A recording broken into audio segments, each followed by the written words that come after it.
उसके बाद इस अंगूठे को कान के ऊपर इस तरीके से घुमाएं। उसके बाद ये पीछे का हिस्सा बच गया है, तो आप ये गर्दन का मसा करें। याद रखें, गर्दन का, गले का मसा करना मकरूह है। कुछ लोग क्या करते हैं, यहाँ पीछे से इस तरह ऐसा करते हैं, नहीं, गर्दन का मसा आपको करना है। ये मसा करना भी फर्ज है। अब आखिरी फर्ज बचा है पैर धोना। तो पैर धोने का तरीका मैं बता रहा हूँ। सुन्नत तरीका क्या है पैर धोने का? तो आपको पैर जब धोना है तो पीछे वाली उंगली से शुरू करना है, इस तरीके से, और इस तरीके से खिलाल करते हुए जाएं। पीछे वाली उंगली से शुरू करना है, उसके बाद अच्छे तरीके से इस पैर को धो लें।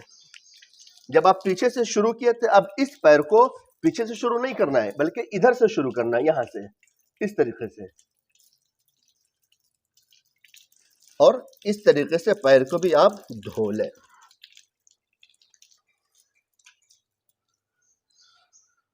नाज़रीन किराम, मैंने आपको वजू करके बताया, बिल्कुल प्रैक्टिकल तरीका।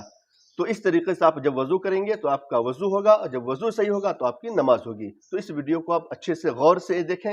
एक बार में समझ में ना आए तो 2 बार देखें, 3 बार देखें, और वीडियो को शेयर कर दें। अस्सलामु अलैकुम व रहमतुल्लाहि व बरकातहू।